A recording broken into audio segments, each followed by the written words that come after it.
ഈ മാർക്കറ്റിംഗ് എത്ര നാൾ വേണം? മാർക്കറ്റിംഗ് നമുക്ക് എപ്പോഴെങ്കിലും നിർത്താൻ പറ്റുമോ? കൊല്ലമാണെങ്കിൽ കൊല്ലത്തെ എവിടെ നല്ല മട്ടനൊക്കെ കിട്ടുന്നത്?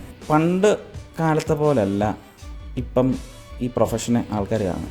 എല്ലാം ഏറ്റവും ബെസ്റ്റായിട്ട് ചെയ്യാമെന്ന് വിചാരിച്ചാൽ പോലും നമ്മൾ വിചാരിക്കുന്ന പോലത്തെ ബിസിനസ്സോ കാര്യങ്ങളോ വരണമെന്നില്ല.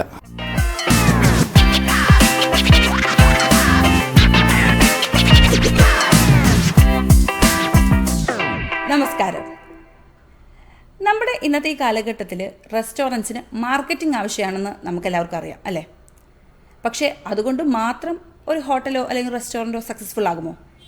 നമുക്കത് നേരിട്ട് സാറിനോട് തന്നെ ചോദിച്ച് മനസ്സിലാക്കാം. ഫുഡ് ഇൻസൈറ്റ് വിത്ത് അജാസ് എന്ന പോഡ്കാസ്റ്റ് സീരീസിൻ്റെ ഒരു പുത്തൻ എപ്പിസോഡിലേക്ക് ഏവർക്കും സ്വാഗതം. നമസ്കാരം സാർ. നമസ്കാരം. അപ്പോൾ ഞാൻ ഓൾറെഡി ഇൻട്രൊഡക്ഷനിൽ പറഞ്ഞ പോലെ തന്നെ ഒരു മാർക്കറ്റിംഗ് അല്ലെങ്കിൽ ഒരു ബ്രാൻഡിങ് എന്നതുകൊണ്ട് മാത്രം ഒരു ഹോട്ടൽ സക്സസ്ഫുൾ ആകുമോ? ഫസ്റ്റ് എനിക്ക് അങ്ങോട്ടൊരു ചോദ്യമുണ്ട്. പുതിയതായി തുടങ്ങുന്ന ഒരു റെസ്റ്റോറൻ്റ് ആണോ അതോ വളരെ വർഷങ്ങളായിട്ട് നിലനിന്ന് പോകുന്ന ഒരു റെസ്റ്റോറൻറ്റിനെ കുറിച്ചാണ് ഈ പറയുന്നത്? അതായത് പുതിയതായിട്ട് തുടങ്ങുന്ന, ഇപ്പോൾ ഇന്നത്തെ കാലഘട്ടത്തിൽ എല്ലാവരും അങ്ങനെയാണല്ലോ. ഇപ്പോൾ ഒരു റെസ്റ്റോറൻറ്റ് പുതിയതായിട്ട് തുടങ്ങുകയാണെങ്കിൽ ആദ്യം ചെയ്യുന്നതാണ് ഈ മാർക്കറ്റിംഗ് എന്ന് പറയുന്ന കാര്യം.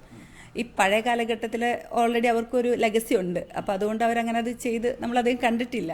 അപ്പോൾ ഒന്ന്, ഈ പഴയ കാലങ്ങളിലുള്ള റെസ്റ്റോറൻറ്റ്സിന് അവരൊരു വേർഡ് ഓഫ് മൗത്തും അവർക്കൊരു കസ്റ്റമർ ബേസും പിന്നെ അവർ ഓൾറെഡി ഒരു പ്രൂവൻ ആയതുകൊണ്ട്, പിന്നെ ഞാൻ വേറൊരു എപ്പിസോഡിൽ പറഞ്ഞു നൊസ്റ്റാൾജിയ ഫാക്ടേഴ്സ്, അതുകൊണ്ട് അവർക്കൊരു കസ്റ്റമർ ബേസ് വന്നുകൊണ്ടിരിക്കും.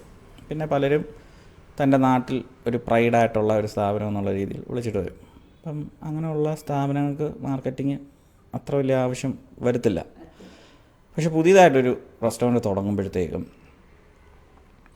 നല്ല ഫുഡ് കൊടുക്കാം, നല്ല സർവീസ് കൊടുക്കാം, പലതും എല്ലാം ഏറ്റവും ബെസ്റ്റായിട്ട് ചെയ്യാമെന്ന് വിചാരിച്ചാൽ പോലും നമ്മൾ വിചാരിക്കുന്ന പോലത്തെ ബിസിനസ്സോ കാര്യങ്ങളോ വരണമെന്നില്ല. അതിന് മെയിൻ കാരണമെന്ന് വെച്ചാൽ ഇപ്പോഴത്തെ ഭയങ്കര ഫാസ്റ്റായിട്ടുള്ള വേൾഡാണ്. എല്ലാവരും ഒരു മൊബൈലിൻ്റെ ആ ഒരു സ്ക്രീനിൽ ഇൻട്രാക്റ്റ് ചെയ്ത് അതുവഴി പല കാര്യങ്ങളും നടത്തി അങ്ങനെ പോകുന്നൊരു കാലമാണ്. അപ്പം നമുക്ക് എല്ലാ മനുഷ്യരും ഒരു 24 മണിക്കൂർ കാണും. ഈ 24 മണിക്കൂറിൽ ഇത്ര സ്ക്രീൻ ടൈം നമ്മൾ സ്പെൻഡ് ചെയ്യും. ഈ സ്ക്രീനിലിരുന്ന് നമ്മൾ പലതും കാണും. അത് ഈ ഫുഡിൻ്റെ റീൽസും പരിപാടികളും ഒക്കെ കാണും. ഇങ്ങനെ കാണുമ്പോഴത്തേക്കും അന്ന് ഇവൻ്റെ മൈൻഡിൽ കിടക്കുന്ന ഒരു കുറച്ച് റീൽസും കാര്യങ്ങളും കാണാം, എന്തെങ്കിലും ഫുഡ് കാണാം, അത് ഈ ഒരു ക്യൂരിയോസിറ്റി വന്നിട്ടുണ്ടായിരിക്കും. അവൻ അവിടെ ട്രൈ ചെയ്യാം എന്ന് വിചാരിക്കും. അപ്പോൾ ഒരു 1000 ഇതുപോലത്തെ റീൽസ് കണ്ടെങ്കിൽ എത്ര എണ്ണം ഓർത്തിരിക്കുന്നതല്ലേ അവൻ ട്രൈ ചെയ്യത്തുള്ളൂ. അപ്പം ഒരു 10 എണ്ണം ഓർത്തിരിക്കുമെന്ന് വെച്ചോ. ബാക്കി ഉള്ളവരെല്ലാം അവർക്കത് ചാൻസ് കിട്ടാതെ വരുമല്ലേ.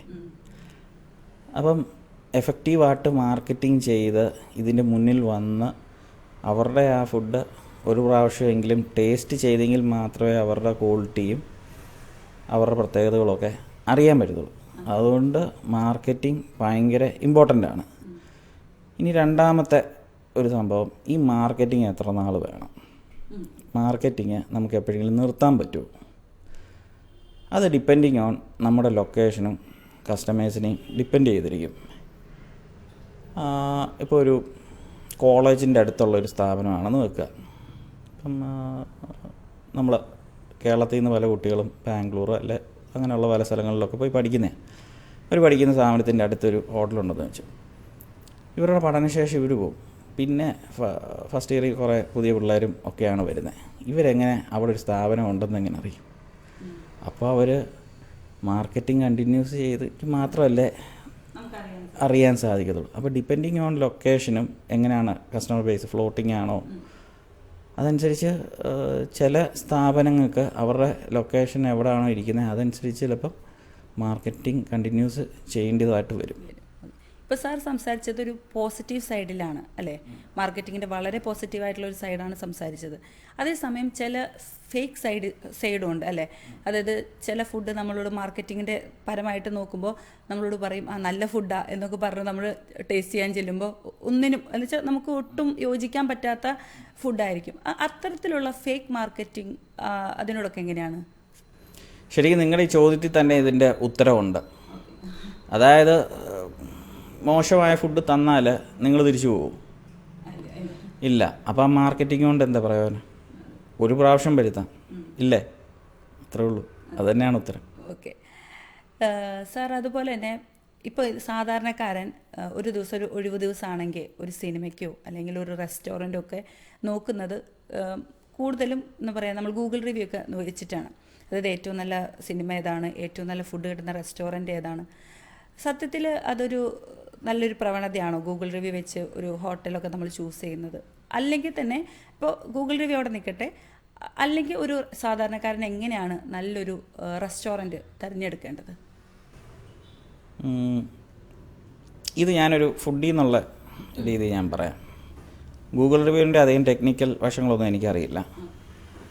പക്ഷേ ഗൂഗിൾ റിവ്യൂവിൽ കാണുന്ന മാക്സിമം റിവ്യൂസും ജെന്യുവിൻ തന്നെയാണ്.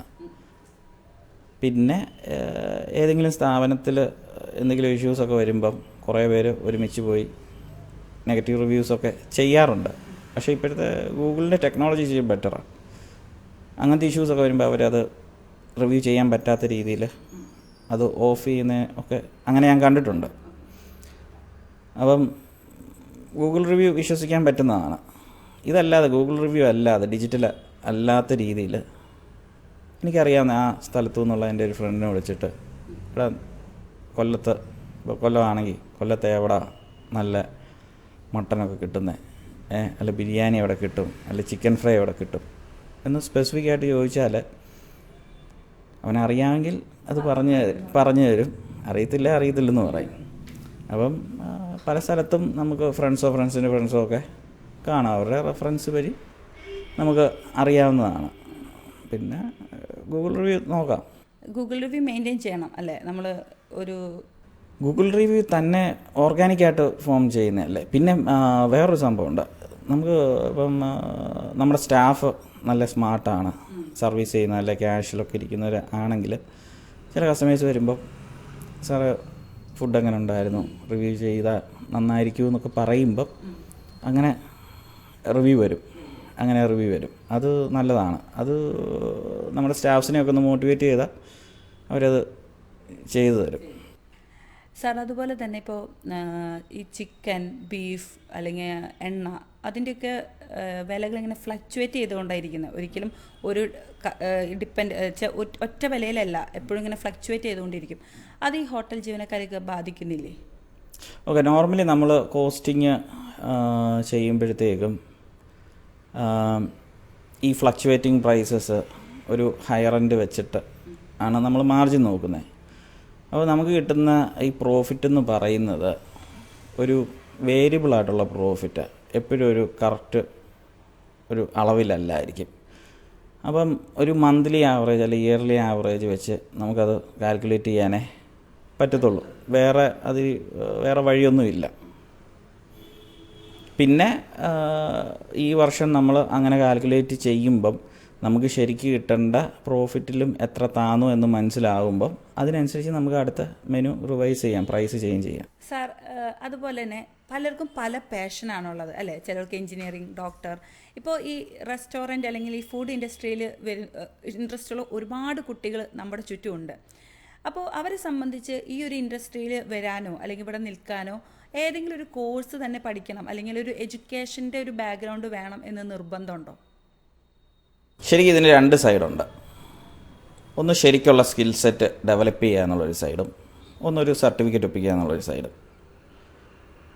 അപ്പം ഇന്നത്തെ കാലത്ത് നമുക്ക് പഠിക്കാനുള്ള റിസോഴ്സ് ഫോണിൽ നിന്ന് തന്നെ നമുക്ക് അത് തപ്പിയെടുക്കാൻ, അതിൻ്റെ ഒരു ഐഡിയ ഉണ്ടെങ്കിൽ നമുക്ക് പല കാര്യങ്ങളും തപ്പിയെടുക്കാനും പിന്നീട് നമുക്കത് തന്നെ ചെയ്ത് ഒക്കെ അത് ഡെവലപ്പ് ചെയ്യാനും ഒക്കെ പറ്റും. Practice makes perfect. Skill develop ചെയ്യാൻ ഇങ്ങനെ കോഴ്സ് ചെയ്യണമെന്നില്ല. എന്നാൽ ഒരു സ്റ്റാർ പ്രോപ്പർട്ടീസിലൊക്കെ വർക്ക് ചെയ്യണമെന്നുണ്ടെങ്കിൽ നിങ്ങളെ എടുക്കുമ്പം അവർക്ക് പിന്നീട് ബേസിക് ക്ലീനിനെസ്, ഹൈജീൻ അങ്ങനെയുള്ള പല എറ്റിക്വിറ്റീസ് ഉണ്ട്. അതൊക്കെ ചെയ്യാനായിട്ടുള്ള ഇതൊക്കെ പറഞ്ഞു തരുന്ന ബുദ്ധിമുട്ട് അവോയ്ഡ് ചെയ്യാൻ വേണ്ടിയാണ് ഇതുപോലത്തെ ഇൻസ്റ്റിറ്റ്യൂട്ടിൽ പഠിച്ചവരെ എടുക്കുന്നത്. അപ്പം അങ്ങനെയുള്ളിടത്ത് കയറാൻ വേണ്ടി ഈ സർട്ടിഫിക്കറ്റ് വേണ്ടി വരും. പിന്നെ പണ്ട് കാലത്തെ പോലല്ല ഇപ്പം ഈ പ്രൊഫഷനെ ആൾക്കാർ കാണുന്നത്. പണ്ട് പാചകക്കാരൻ എന്ന് പറഞ്ഞ ഒരു ഇതിലായിരുന്നു. ഇപ്പം എന്ന് വെച്ചാൽ ഒരു പ്രൊഫഷണൽ ഒരു അപ്രോച്ചാണ്. പണ്ട് പാചകക്കാരൻ എന്ന് പറയുമ്പോഴത്തേക്കും ഒരു സൊസൈറ്റിയിൽ നിന്ന് ഒരു നെഗറ്റീവ് ഒരു താന്ന ആ ഒരു രീതിയിലാണ് അവർ കണ്ടുകൊണ്ടിരുന്നത്. ഇന്ന് ആൾക്കാരുടെ ഒരു സമീപനം മാറി. എനിക്ക് ഷെഫാണോന്നുണ്ടെങ്കിൽ വേറെ ആരെങ്കിലും നീ ഷെഫാണോ അവന് നെഗറ്റീവ് ഒരു ടോക്സിക് രീതിയിൽ ഹാൻഡിൽ ചെയ്താൽ അവരെ അവർ ബോധർ ചെയ്യുന്നില്ല, വന്നിട്ടുണ്ട്. അതുകൊണ്ട് തന്നെയാണ് ഇപ്പം ഇതിനെക്കുറിച്ച് പഠിക്കാനൊക്കെ ആയിട്ട് ആൾക്കാർ ഇപ്പം പിള്ളേരൊക്കെ കണ്ടമാനം വരുന്നുണ്ട്. പക്ഷേ at the end of the day ശരിക്കുള്ള സ്കില്ല് ഡെവലപ്പ് ചെയ്യണമെങ്കിൽ അവർ പ്രാക്ടീസ് വഴി ആണ് ഇത് ഡെവലപ്പ് ചെയ്യുന്നത്. ഈവൻ ഇൻസ്റ്റിറ്റ്യൂട്ടിൽ പഠിപ്പിക്കാത്ത പല കാര്യങ്ങളും ഇവർക്ക് തന്നെയൊക്കെ ചെയ്തെടുക്കാൻ സാധിക്കും. ഓക്കെ. അപ്പോൾ സാർ, നമ്മൾ ഇത്ര നേരം ഭയങ്കര ഒരു സീരിയസ് ആയിട്ടുള്ള കാര്യങ്ങളാണ് സംസാരിച്ചുകൊണ്ടിരുന്നത്. വളരെ സിമ്പിളായിട്ടൊരു ചോദ്യം ചോദിക്കുകയാണ്. അതായത് ചില റെസ്റ്റോറൻറ്റ്സിലൊക്കെ പോയി നമ്മൾ ഏതെങ്കിലുമൊക്കെ ഒരു ഡിഷ് കഴിച്ച് കഴിയുമ്പോൾ നമ്മൾ അതിൻ്റെ ഷെഫിനെ ഒന്ന് വിളിച്ച് ഇതിൻ്റെ എന്താണ് ഇതിൻ്റെ റെസിപ്പി എന്ന് ചോദിക്കുമ്പോൾ അവർ പറയുന്നൊരു ഡയലോഗുണ്ട്, അത് ഞാൻ പറയില്ല, ഇതെൻ്റെ സീക്രട്ട് റെസിപ്പിയാണ്. സത്യത്തിൽ അങ്ങനെ ഒരു സീക്രട്ട് റെസിപ്പി എന്നൊരു കാര്യമുണ്ടോ? സീക്രട്ട് റെസിപ്പി എന്ന് പറഞ്ഞ സംഭവം ചിലർക്ക് കാണാം. ഇപ്പം രണ്ട് രീതിയിൽ ഇതിൻ്റെ നമുക്കത് നോക്കിക്കാണാം.